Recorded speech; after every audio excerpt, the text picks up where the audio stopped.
Je sais pas, vous avez déjà un projet image de film avec ce livre-là ou pas? Ouais, c'est pas moi qui vais le faire, mais... C'est pas vous qui l'avez fait? Non.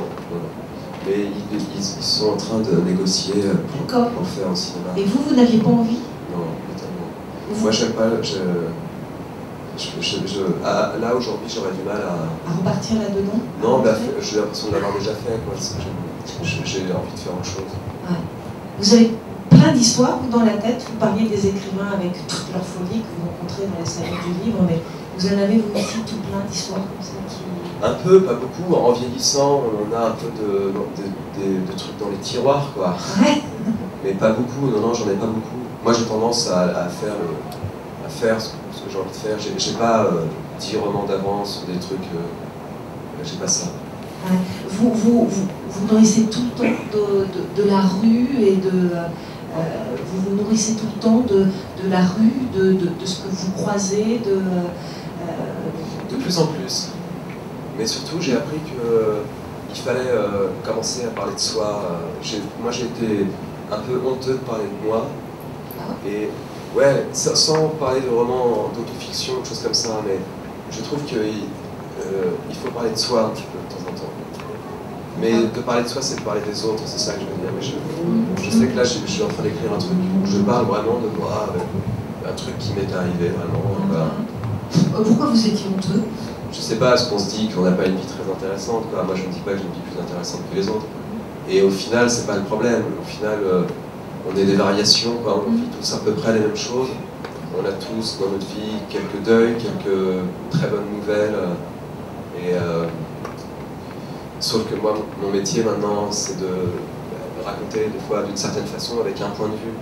Et c'est vrai que Céline, il avait raison de dire ça, de dire que de plus en plus on irait dans le style, parce que les histoires, ça y est, on en a raconté beaucoup quand même. Mais le style, je trouve, c'est quelque chose de formidable. Et du style, on en a parlé dès le démarrage de cet entretien. Le style, c'est cette musique que vous avez réussi à trouver. Quand on la tient, on est heureux quand on est écrivain, quand on tient sa musique, quand on tient la musique qui fait que quand nous, lecteurs, on entre dans le livre, on l'arrête à la fin. Vous le sentez quand vous le tenez, il y a une joie, c'est jouissif ou pas? Je sais pas tellement, moi j'ai un peu souffert quand même sur ce livre-là, ouais. Sur les Chroniques de l'Asphalte, je m'amuse énormément. Je suis en train là de finir le 3e et je m'amuse parce que c'est drôle, ça se veut que ça, quoi. Celui-là, ouais, mais celui-ci, il y a quand même, pour le coup, là je trouve que le sujet est très fort. Et donc non, j'ai eu du mal sur celui-là quand même. C'était pas très marrant. Ouais.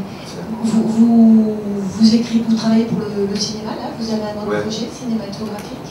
Ouais, je vais réaliser un film au mois d'avril, je commence le tournage. Et voilà, je vais réfléchir sur tout ça. Ouais. Bon, c'est pas très intéressant pour le moment parce que. Mais je sais que je vais le faire, mais voilà. Un film avec plein de gens, un petit film. Un petit film.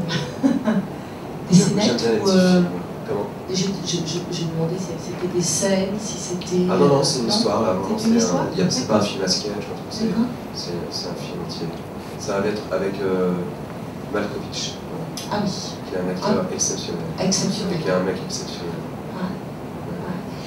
Ça aussi, le cinéma, il reste longtemps en tête avant que vous vous mettiez au travail, à l'écriture, au scénario. Mais le cinéma, c'est tellement lent. C'est tellement un problème d'argent. Voilà, aujourd'hui, faire un film, c'est une galère complète, quoi. Sauf si on fait vraiment des grosses comédies lourdingues avec des castings. Mais sinon, si on veut être un tout petit peu original, on sait qu'on rentre vraiment dans une machine infernale. C'est un enfer. Et ça va pas s'arranger, je crois. Donc, moi, ça va pas assez vite pour moi. Je me rends une nuit, quoi, au cinéma. C'est trop long. Ah ouais, c'est long. C'est long pour faire un film. De plus en plus long, voilà. Trouver l'argent, c'est un enfer. Vous écrivez pour des acteurs? Non, pas trop. Non. Pas trop? Non. Vous écrivez une histoire et après vous... Ça dépend. Ça dépend. Moi, j'ai beaucoup de copains maintenant acteurs. Moi, je fais pas de casting, j'ai horreur de casting, mais si je rencontre des acteurs si je pense à des gens, je vais après affiner pour eux. Et lorsque vous écrivez, c'est pas la même écriture. Bien d'accord, ça n'a rien à voir. Ouais. Sauf, là, il y a plein d'images. Ça veut dire quand même que vous avez fonctionné de manière visuelle, à l'image, vous, dans votre cerveau. Ça dépend. Moi, j'ai vraiment une écriture automatique. C'est-à-dire que c'est vraiment le dialogue qui m'amène l'idée. J'écris pas, j'ai pas une idée de scène et voilà. Donc ça avance, je sais pas trop ce qui va se passer. Par exemple, sur ce roman, je sais comment ça part, j'imagine les quelques points et vaguement la fin, mais il n'y a pas plus que ça, quoi. Ensuite, quand je me mets devant mon papier, je sais pas ce qui va se passer du tout. Ah, vous n'en avez pas plus quand vous démarrez? Vous avez un point de départ et vous savez vaguement qu'à la fin, il aura fini sa journée. Voilà. Ah oui. J'ai écrit là, par exemple, des portraits pour Libé, vous savez, la 4e de couve. Voilà, la 4e de couve. Je trouve ça très compliqué, quoi. Parce que j'ai écrit sur la vie des gens qui ont eu une vie et je ne pouvais pas m'égarer. J'ai trouvé ça très compliqué d'avoir presque comme un cahier des charges à remplir. Et moi j'ai besoin justement de pas du tout trop savoir ce qui va se passer. Mais d'ailleurs moi-même dans ma vie, quoi, dans la journée, j'aime pas trop les rendez-vous. Voilà. Comme ça. Ouais. Vous démarrez, alors dans ces cas-là, est-ce que vous avez démarré par cette première phrase? La première phrase d'un bouquin, c'est hyper important. Ouais, je l'ai écrit dans l'ordre complètement. Vous l'avez écrit dans l'ordre? Ouais. Complètement. Ouais. Première phrase, c'était la tour Rimbaud. Voilà. C'est ça. Et il vous a surpris alors par moment, le livre lui-même, est-ce que vous vous laissez porter par l'histoire alors, puisque vous la fabriquez au fur et à mesure? Est-ce que vous vous laissez surprendre vous aussi ou est-ce que vous mettez à sourire sur un événement ou, est-ce que vous êtes votre premier lecteur finalement? Ouais, complètement. Des fois, je me marre beaucoup.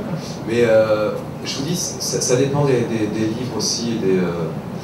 Moi, les chroniques de la semaine, par exemple, vraiment, je m'amuse beaucoup en écrivant ça. Parce que c'est des petites chroniques, ça va prendre une journée ou 2 jours. Et je rigole énormément. Là, j'en ai écrit une, je ne sais plus, hier ou avant-hier, qui me faisait rire tout seul, bêtement. C'était honteux, quoi. Celui-là, c'était un peu plus difficile. Celui-ci, vraiment, le personnage, j'ai tout de suite pris conscience de son destin. Il me manquait. J'avais un problème de câlin, quoi, de tendresse. Je pense à lui, quoi, le soir avant de m'endormir. Je pense à lui, à ce qui peut lui arriver, à ce qui pourrait lui faire du bien. On m'a beaucoup reproché dans le livre, on m'a dit à la télé, c'est un livre, c'est nul, c'est que des bons sentiments, des trucs comme ça. Bon, c'est vrai, mais je voulais écrire un livre sur les bons sentiments. J'aurais dû l'appeler comme ça, d'ailleurs, peut-être. Je trouve que c'est vachement beau, les bons sentiments en ce moment. Alors qu'il ne se rendait pas compte de me dire ça, parce que justement, c'est les bons sentiments, un cauchemar de vie. Et ça veut dire que les bons sentiments, c'est pas politiquement correct aujourd'hui? Si, non, mais aujourd'hui, on dit il faut, je sais pas, puis des rapports, des forces, des trucs, pas de bons sentiments, quoi. Voilà, on dit qu'on ne fait pas de la grande littérature, du grand cinéma avec des bons sentiments. Mais moi je ne crois pas ça du tout. Hein. C'est pas des bons sentiments, en plus, c'est plutôt la voix qui est une voix enfantine. Ouais. Mais c'est pas que il n'y a pas que... Non, mais... Non, mais ce que je disais ça, en fait, pour dire que je pensais à mon petit héros en ayant envie pour lui qu'il soit bien, voilà. Donc, voilà, qu'il lui arrive pas grand-chose, quoi. J'aurais pas écrit un truc où il se faisait... J'avais pas envie qu'il se fasse mal, qu'il ait des soucis. Vous aviez envie de le protéger? Ah ouais, bien sûr.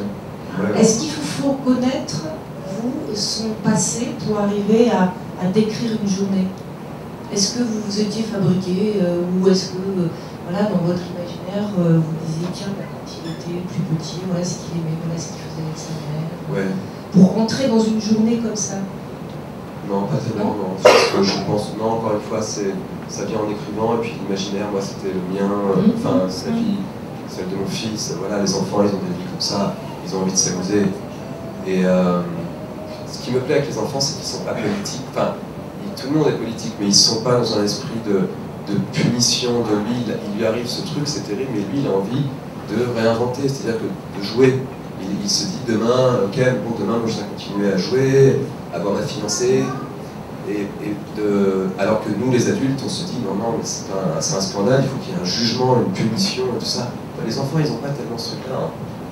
Ils ne veulent pas tellement de punition, de vengeance.